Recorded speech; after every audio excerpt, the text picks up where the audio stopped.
Damos la bienvenida al conversatorio Entendamos el currículum. El día de hoy platicaremos un poco sobre lo que el currículum implica y para eso tenemos a 4 invitados. Perdón, 3. El maestro Fernando Soria, el maestro Pedro Mendieta y la maestra Dulce María García. La dinámica de este conversatorio será el siguiente. Se irán presentando algunas preguntas y se dará un tiempo de 1 minuto a cada uno para hablar un poco de cada una de las preguntas y al final se les pedirá que den una conclusión general. Iniciamos.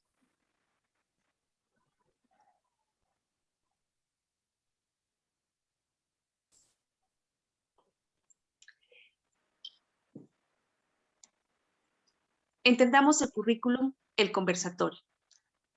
La primera pregunta que podemos ver en pantalla es: ¿cuál es tu concepto de currículum tras la revisión bibliográfica de esta semana? Le cedemos la palabra a la maestra Dulce María. Hola, ¿qué tal? Muy buenas tardes o noches más bien. De acuerdo a lo que estuve yo reflexionando en esta ocasión, sobre todas las lecturas que estuvimos revisando a través de esta semana, yo llegué a la conclusión que currículum significa un todo. Es decir, es atender necesidades culturales y de aprendizaje en un determinado contexto. Es ir más allá de la función de educar sobre conceptos o contenidos. Requiere transformar de manera crítica la realidad a la que nos estamos enfrentando no solamente hoy, sino la que nos podemos enfrentar también mañana. Es presentar algo práctico que dé la libertad de ser, saber y hacer. Muchas gracias, maestras. Cedemos la palabra al maestro Pedro Ramírez. Y muchas gracias. Pues también coincido con la maestra Dulce en el sentido de que es todo aquello en el que se enfoca el proceso formativo. Y la formación no solamente formal y la informal, sino que en comunidad aprendemos y desarrollamos habilidades y competencias, cosa que se involucra justamente en este quehacer cotidiano que se incluye en la formación académica. Además de tener una parte filosófica, la parte pedagógica, la administrativa también, todo lo que tiene que ver con la cuestión política y las relaciones que se gestan entre los sujetos que estamos inmersos en este proceso educativo. Maestro Fernando, adelante. Creo que existen muchas cuestiones en las cuales concuerdo con mis compañeros, sin embargo, también hay unos puntos en los que por ahí tengo ideas diferentes. Considero que la bibliografía revisada nos dice claramente que hasta el día de hoy el currículum se encuentra en un terreno movedizo. ¿Qué quiere decir? Que el mismo concepto es polisémico. Dada la bibliografía y desde un enfoque muy general, en mi persona el currículum se puede centrar como un conjunto de procesos de formación político y sociocultural que por obviedad está contextualizado con el uso o con la integración del alumno y del maestro a fin de atender las necesidades de los sujetos que van a ser partícipes en la práctica pedagógica. Muchas gracias. Pasamos a la siguiente pregunta. Como ya mencionó el maestro Fernando, el concepto de currículum y todo lo que es la teoría curricular han ido evolucionando a lo largo del tiempo. Y eso tiene que ver con esta siguiente pregunta. ¿Cómo se ha suscitado o cómo podrían ustedes resumir la evolución de la teoría curricular durante los siglos XX y XXI? Le damos la palabra al maestro Pedro Ramírez. Nuevamente, gracias. Sí, todo proceso evoluciona y de acuerdo a las necesidades de la sociedad, pues esta va demandando acciones diferentes. Y a lo largo de los años, pues ha tenido diferentes perspectivas, algunas que han considerado algunos aspectos y otras que los han dejando fuera. En un primer momento, pues únicamente se contemplaban el plan, programas de estudio, pero poco a poco nuevas teorías fueron gestando nuevas ideas que fueron acercando elementos nuevos a este proceso educativo. Y pues como lo dice Fernando, aunque no es algo terminado, poco a poco se han integrado nuevas posturas en la estructura política institucional, de tal forma que se va acercando a atender las necesidades actuales. Gracias, maestro Pedro. Le pasamos la palabra al maestro Fernando Soria. Muchas gracias, maestra. Creo que esta pregunta es base y lo primero que debemos entender es preciso aclarar que los conceptos son productos de un constructo social. ¿Qué quiere decir esto? Que el resultado del concepto de currículum está marcado, valga la redundancia, por los resultados del proceso evolutivo, que es patente de las características de la sociedad en cada uno de los momentos históricos. Entonces, para comenzar a entender cómo ha sido esta evolución en estos siglos, habrá sentido entender desde dónde comienza el desarrollo del currículum o el análisis del currículum dentro del país mexicano. Para un sitio temporal, hablaremos que en los años 50, en un espacio de posguerra, se hablaba de un currículum que atendía a las necesidades e intereses políticos que se estaban gestando en el orden mundial de la década de 1950. Haciendo una comparación en la actualidad, se puede decir que de alguna manera la sociedad del conocimiento ha venido a imponer una nueva clase de efectos en los seres humanos y pues también exigir una nueva perspectiva de la realidad. ¿Qué quiere decir esto? Una modernidad donde se integran nuevos fenómenos, desde los cambios permanentes hasta el modo vivendi de cada una de las personas que indudablemente infieren los cambios permanentes en el campo y en la cultura de los sujetos. Así que es indudable que dentro de la evolución del currículum, las nuevas formas de organización social, económica y política se ven influenciado directamente para su transformación de forma dinámica y activa en todo momento. Gracias, maestro Fernando. Maestra Dulce. Sí, claro. Pues yo no concibo ningún proceso que quede de manera estática. Creo que la evolución es algo natural que se tiene que dar. Que de alguna manera esta evolución en las teorías curriculares en lo personal ha sido muy reveladora y a la vez muy imperante porque por un lado trata de atender estándares globales que permita favorecer en algún momento determinado la enseñanza y el aprendizaje en diversas esferas del sujeto, pero que en este caso el alumno, por un lado, ha dejado de lado un tanto la realidad. Y debido a ello, el gran número de casos que a nivel mundial estamos dándole un sentido más integral, más global, en un objetivo que nos está dando pues el seguimiento de un currículum, ¿no?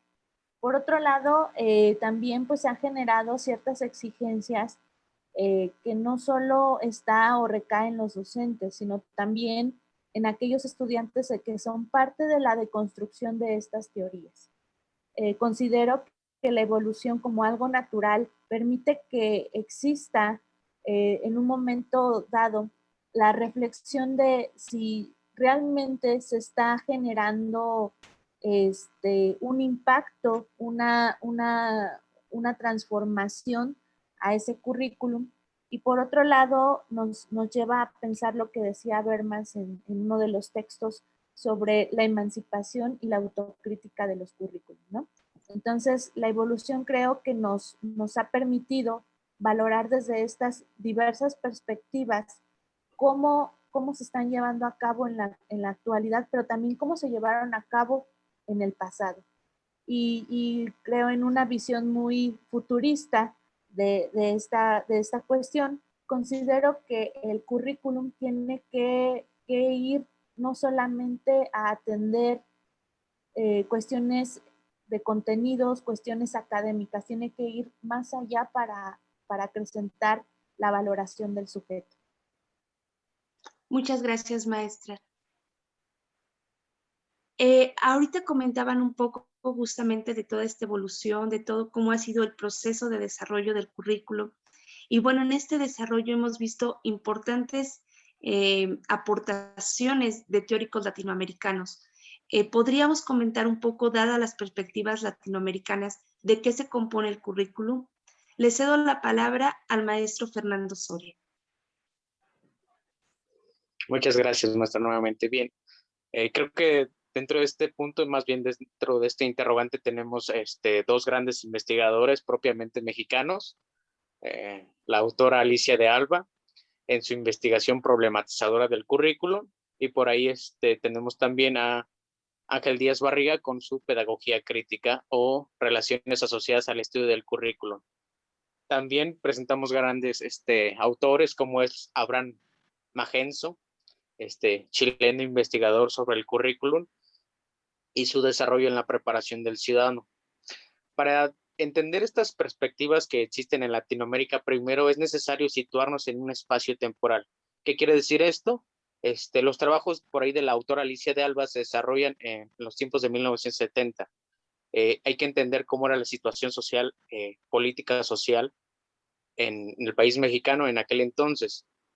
Entre sus contribuciones, la autora por ahí nos maneja que debería ser el currículum un componente de práctica social. ¿Qué quiere decir? Que esta parte de transmitir o reproducción social, cultural, política, ideológica, se debería presentar como esta reproducción de conocimientos, habilidades o destrezas que debería desarrollar una persona para formarse de forma integral. Pero también nos presenta una contraparte que nos dice que no siempre se ha dado de esta manera, es decir, el pueblo o la sociedad no siempre ha aceptado los nuevos planes educativos que se han desarrollado a lo largo de la historia. Dado esta situación, han habido momentos de conflicto, obviamente momentos de resistencia. Creo que en el país mexicano es uno de los países que tiene una larga lista de momentos de resistencia estudiantiles. Solo por mencionar uno, tenemos Tlatelolco 1968, la represión estudiantil. Entonces, en cuanto a Ángel Díaz Barriga reafirma esta posición, dado que en los 80, una década después, se venía construyendo esta idea de construir la pedagogía crítica sobre una línea que se preocupaba por analizar de alguna forma el currículum y determinar cuáles eran aquellos conocimientos que se querían legitimar y obviamente imponer a la cultura, como a la cultura de aquel entonces. Curiosamente pasa algo muy diferente con Abraham Magenzo, cuando él nos dice o nos da su visión sobre las aportaciones del currículum o su deber ser, cuando nos menciona que el currículum debería dar las bases para cimentar y desarrollar el ciudadano y que a su vez pueda insertarse en una sociedad productiva. Creo que aquí se presentan dos ideas de un tanto contrarias, dado las situaciones que se vivían en aquel entonces, tanto para el país mexicano como para el país chileno. Entonces, es interesante analizar a los diversos autores y replantear, analizar y reflexionar cuáles son los intereses y a qué intereses responde la construcción de cada uno de los currículums en determinado tiempo y en determinada situación política. Muchas gracias, maestro Fernando. Maestra Dulce, adelante. Bueno, a mí me gustó mucho la visión de María Peralta,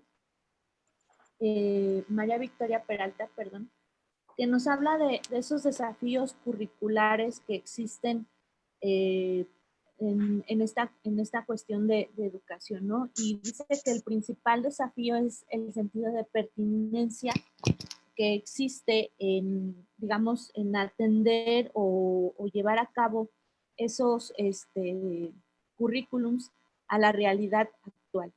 Yo creo que desde estas perspectivas latinoamericanas, el currículum tiene muchos aristas. Por un lado, las teorías cognitivas que nos han permitido que ser parte de los componentes de las bases metodológicas o epistemológicas de estos currículums. y entender el por qué o cómo deben ser aplicadas. Por otro lado, la cultura como uno de los ámbitos estratégicos que le va a dar lo que decía Donna Ferrada, la igualdad educativa, ¿no? Desde un aspecto socioemocional, desde un aspecto social, que le permita a quienes están dentro de esta parte del currículum una formación con, digamos, con características mínimas que atienda a esos desafíos contemporáneos, a esos desafíos actuales, que serán parte de un estándar mundial y de un desarrollo educativo no solo basado, decía yo en una de mis participaciones, no solo basado en la cuestión académica, sino también en la cuestión cultural. Muchas gracias, maestra Dulce. Le pediríamos al maestro Pedro que cerrara en esta pregunta. Nuevamente, muchas gracias. Sí, dentro de los elementos que mencionan los autores de Alba, Díaz Barriga, yo rescato los que corresponden justamente al contexto, y mis compañeros hablaban por ahí de que los contextos han sido diversos en cada estudio que se ha realizado. Y efectivamente, se tiene que considerar los recursos con los que se cuenta para aterrizar las ideas, los propósitos, los objetivos, todas estas particularidades que se presentan en los centros escolares. Entonces, los estudios se han dado en un momento, en un contexto específico, atendiendo a necesidades, incluso no solamente hacia el interior de cada uno de estos países, sino también a intereses globalizantes. Entonces, considero que esta cuestión del contexto ha sido o es un factor importante del cual se compone el currículum, que no es el único, efectivamente. Cada autor menciona diferentes perspectivas que son muy defendibles y que incluso si las quisiéramos revisar en la actualidad, diríamos que los estudios son recientes y no, pues vienen de décadas hacia atrás. Sin embargo, las condiciones en algunos momentos actuales también, en algunos aspectos de la actualidad también coinciden. Sería mi participación. Muchas gracias, maestro Pedro. Si bien los tres coinciden en la importancia que tiene el momento histórico y el espacio donde se desarrolla el currículum, esto nos lleva a la siguiente pregunta, en la que vemos cómo las teorías críticas y toda esta perspectiva neomarxista de la educación se desarrolla. Y dice, ¿cómo se ha presentado la inserción del pensamiento crítico y la pedagogía radical en la construcción del currículo? Maestra Dulce, le damos la palabra, por favor. Sí, a mí me gustó mucho esta parte que planteaba Bermans como parte del sociólogo, de la sociología crítica, donde precisamente plasmaba esta cuestión de la emancipación del currículum, ¿no? Que creo que es uno de los desafíos más grandes en cuanto a esta cuestión, porque el hecho de generar una autorreflexión, una autocrítica para llegar a la construcción social y que esta sociedad sea parte, no solamente de manera ejecutoria, sino también partícipe, que proponga, que haga parte de la construcción del currículum, a mí me terminó generando ruido, ¿no? Y que de alguna manera, lamentablemente, los docentes en la actualidad no vemos de repente con un pensamiento crítico estos currículums. Los vemos más bien como una parte ejecutoria, como una parte que se tiene que llevar a cabo y no como algo que puede favorecer un proceso, que puede favorecer el desarrollo, que puede favorecer lo que yo mencionaba también hace unos momentos, el ser integral. Entonces a mí me gustó mucho esa parte sobre el currículum emancipador y creo yo que es la forma en cómo puede ser de alguna manera radical la construcción del currículum. Muchas gracias, maestra Dulce. Maestro Pedro, adelante. Gracias. Sí, esta intersección entre el pensamiento crítico y la pedagogía radical, yo la veo como esta oportunidad que tenemos para llevar a cabo la emancipación de la sociedad, ¿sí? A través de estos procesos educativos. Sin embargo, a lo mejor algo cuestionable sería qué tanto la sociedad quiere ser emancipada o estamos en un estatus de comodidad. Pero bueno, entonces esta pedagogía radical promueve esa liberación de esta sociedad oprimida, sí, desde siglos atrás, y la educación es la herramienta por la cual vamos a salir de este punto. Por lo tanto, se tiene que considerar como un punto de partida esta pedagogía de modificación. Las acciones que se emprendan en este sentido pues nos llevarán a surgir con nuevas ideas de relaciones públicas y educativas que desde dentro y fuera de la institución o del organismo general pues tendrá que promover esta justicia que llegue a toda la sociedad en el colectivo. Muchas gracias, maestro. Maestro Fernando, le pedimos que cierre esta pregunta. Sí, claro que sí. Bien, para dar una respuesta, digamos, un tanto más compleja, habría la necesidad de analizar las propuestas de la teoría teórica y su relación con las prácticas educativas, que se fundamentan en el trabajo teórico de la Escuela de Frankfurt, donde se postula su trabajo del pensamiento crítico como una característica constructiva de la lucha por la propia emancipación y el cambio social. En este sentido, para encontrar la intersección propiamente en el país mexicano, el pensamiento crítico y la pedagogía radical, se puede ubicar el interés emancipatorio, en el cual el Estado está presente en todo el proceso de confrontación de discurso crítico en el país. Y para hacer un análisis profundo, se puede ir al Génesis, donde se pueden ubicar dos cuestiones propiamente. La primera es la parte de la oposición a la imposición de modelos y formas de pensamiento en el terreno de la educación. Es decir, que la imposición homogénea e imperialista de modelos adaptados para el país mexicano.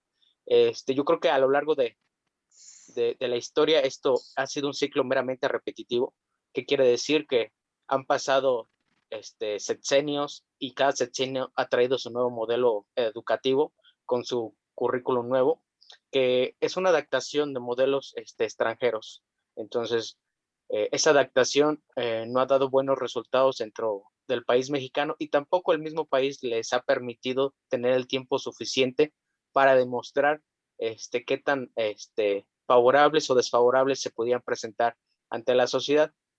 El segundo punto de inflexión es el poco interés en el desarrollo del pensamiento latinoamericano. ¿A qué nos referimos con esto?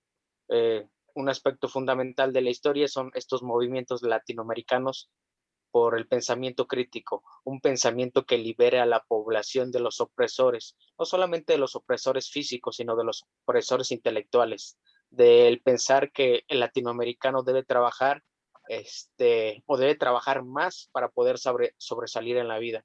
Entonces, estos dos puntos son esenciales para entender cómo se ha relacionado y cómo continúa relacionándose el pensamiento crítico y la pedagogía radical. Muchas gracias, maestro. Si bien, bueno, ustedes han venido platicándonos sobre cómo el currículum da forma a lo que es educar y cómo a partir de ahí se establece el qué y el cómo educar. Esto nos lleva a la pregunta cierre de este conversatorio, que tiene que ver con cuál es desde su perspectiva, una vez este análisis, en donde hemos visto que se juega con la hegemonía y la contrahegemonía, ¿cuáles consideran ustedes que son las características que debe tener el currículum que debe atender las necesidades del siglo XXI? Le cedo la palabra al maestro Pedro. Gracias. Sí, las características pues tienen que ser adaptables. Desde mi punto de vista tiene que contar con todas las características que ya mencionamos en los comentarios anteriores, la parte dogmática, la filosofía, el accionar de cada docente en cada aula, las relaciones que éste genera con todos los sujetos que están inmersos en el proceso, pero además debe considerar las necesidades de esa sociedad, de la sociedad que está en su contexto. Es cierto, no se ha emancipado del todo, porque todavía tenemos mucha diversidad en nuestro México, y no nada más en México, sino en toda Latinoamérica.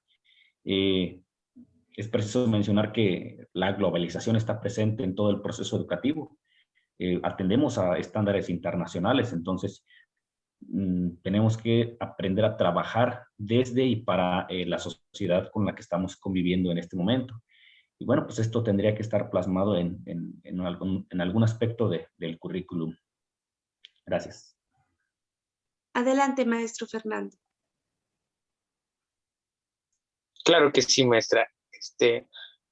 Pensando en su pregunta, a mí me replantea la frase de Napoleón Bonaparte, la cual dice que la educación de un niño comienza a 20 años atrás con la educación de los padres. ¿Qué quiere decir esto? Que cuando hablamos de qué le hace falta al currículum, hablamos de todas las cosas que no ha atendido y que debería atender.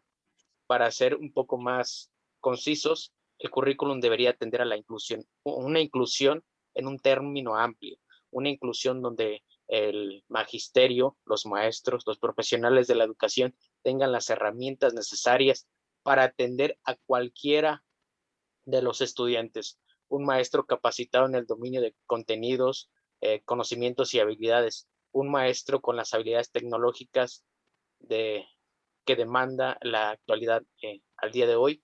Un maestro que logre integrar a los estudiantes en todos sus ritmos de aprendizaje, que atienda cualquiera de las limitaciones fisiológicas que pudiera presentar. Creo que la necesidad es entender al otro, entender al otro como uno mismo, para darle lo que requiere y lo que se merece dentro de su formación académica, que posteriormente será reflejada en su formación humana. Muchas gracias, maestro. Maestra Dulce, le pediríamos que concluyera, por favor. Sí, creo que no es muy simple, es una actividad muy compleja. Sin embargo, considero que primero, como punto de partida, sería la valoración del sujeto como un elemento importantísimo del currículum, que no sea un número ni tampoco una cifra. Más bien, ese valorar el ser como una parte importante, y la cultura, porque la cultura creo que va a determinar mucho de lo que podamos valorar y aprender durante el desarrollo de ese currículum. Sin embargo, creo que estos dos elementos serán importantes para avanzar y evolucionar, en el sentido de que el currículum puede partir de la realidad del mundo para llegar a la realidad de la palabra, citado por Paulo Freire, y que de alguna manera nos puede llevar a la transformación de la globalización.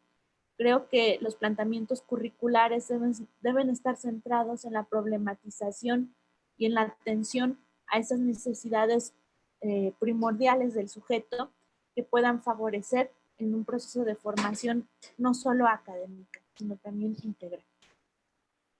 Muchas gracias, maestra. Indudablemente queda un gran reto para todos los que nos dedicamos a la educación. Se presenta en pantalla la bibliografía que se consultó para conocimiento de las personas que nos están viendo, y pues de antemano agradecer a los participantes de este conversatorio, y nos despedimos. Que tengan bonita noche. Hasta luego.